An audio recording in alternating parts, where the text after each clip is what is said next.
One thing that is quite noticeable about the city of Columbia is that it is completely filled with the narrative of its controllers. They get to write the history, of course. So this narrative takes place on every street and upon every building facade. As I mentioned earlier, we see this message of the dominating influence of the prophet absolutely everywhere. So just like in the upside down world we live in today, the narrative is carefully controlled to benefit those in power. Anyone speaking contrary to the approved central narrative is risking isolation or even worse. And history is littered with real heroes and martyrs, but their stories often go unheard in the face of the prevailing narrative.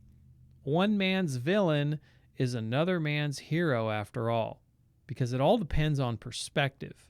If you're going to take away anything at all from this presentation, it should be this: that conflict, political unrest, and wars emerge often for economic reasons.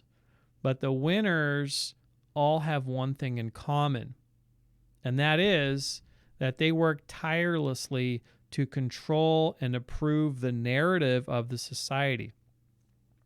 Destroy the narrative and everything else falls apart. It's all about the story at the end of the day, right? The story of America. What is the story, and are there other alternative views, and is there any competition for what the story of America should be, right? This is one of the classic indicators of a growing conflict, is there a battle over what the story is, right? If no one can agree on, or if several groups are out there battling it out over what the story of America is, because that's essentially what they're fighting about, is what the story is, then you've got trouble brewing on the horizon. So if it's true that history is a set of lies agreed upon, like Napoleon Bonaparte said, what happens when a civilization no longer agrees on what the narrative should be at all? Or what happens when the Vox Populi completely reject everything that Columbia was founded upon? And what sort of story are they going to put in its place, right? What kind of narrative are they going to construct that people can get behind? What binds a civilization and keeps things functioning in the first place is a common story that everyone can agree upon. If that goes away, then you're in big trouble. If a substantial number of citizens no longer believe in the founding principles from which the narrative of their society was founded, what happens? Before we answer this question, we must first understand that the empire of the United States is in steep decline. When empires decline, the effects they begin to be felt at home. Decline is primarily psychological and economic, but there are many other factors. The first thing that happens is we see a struggle between those who don't want the original narrative to change and those who have become completely disillusioned with the prevailing narrative, desiring to introduce some sort of alternate story. And then there's the other group that just wants to tear this, whatever the story is, whatever the prevailing story happens to be, they just want to tear it down completely, right? So there's, and those motives are kind of, especially with groups that just want to tear the whole story apart, maybe they're not looking to offer anything in its place. They just want it all. They just want to watch it burn, that kind of thing, right? So aside from what we may see on the streets, the struggle to control the narrative is also happening on many other levels, obviously. The level of escalation on the city streets is, however, an indicator of just how fierce the battles to control the narrative are happening in government, social media, and academia. I mean, we're seeing on social media, we're seeing a rapid escalation in the battle to control the narrative, right? We've been seeing that for a while with lots of people being deplatformed, lots of established, legitimate news outlets being censored by social media. It's pretty scary stuff. And the alternative narratives. So I'm going to talk about some of the narratives that are attempting to change the story for everyone. Alternative narratives which emerge in a country that's experiencing heightened levels of civil unrest due to the overall financial and psychological decline of the population carry with them an undercurrent ideology which seeks to completely redefine the story, right? As in, the old story should be thrown out, and this new story is what's happening now. The old story, get rid of it, right?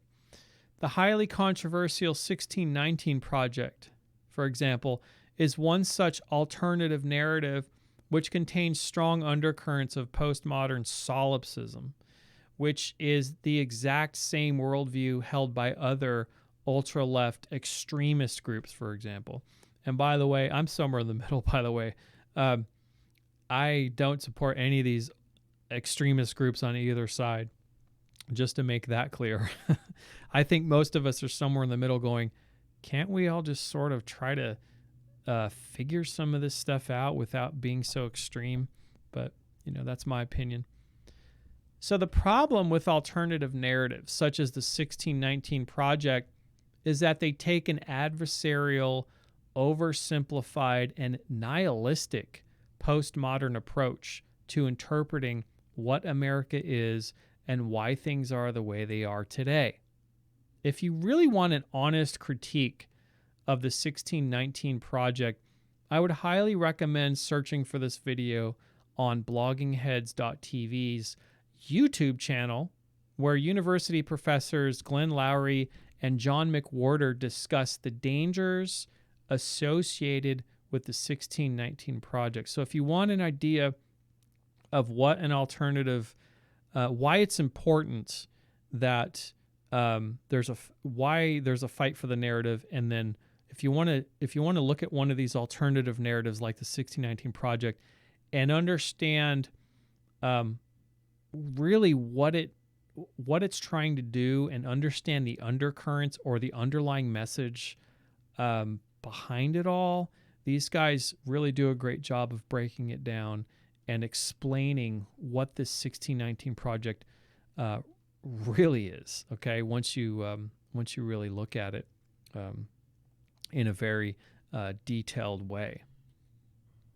And so, coming back to Daisy Fitzroy and the Vox Populi movement, the message of Bioshock Infinite is a message that the greatest liberators of the people could very well become the greatest tyrants of the people as well. Because on both extremes of ideology, we find massive purges of human life in the name of political progress. Bioshock Infinite shows both sides of political extremism and why it's so dangerous to fall into such a skewed point of view. This struggle between both political extremes is the dark legacy that's been inherited by the post-Enlightenment generations such as ours. So we have this battle for the narrative between these ultra-left and ultra-right people. And they are, they're completely, it's either their narrative or nothing at all type of thing. And there's no, it's almost, you can compare it to like the wealth gap, right? But you have this narrative gap instead. And the narrative gap is essentially there's just no middle ground where these two stories could ever converge anymore, could ever meet. And this leads us to, this is a run up to, like a civil war type of situation is what it's, is one of the indicators when a narrative, when you have a significant amount of people arguing over what the story should be, what the narrative is, and then you have these alternative narratives like 1619 Project being introduced into academia and introduced into the media, that's not a good sign.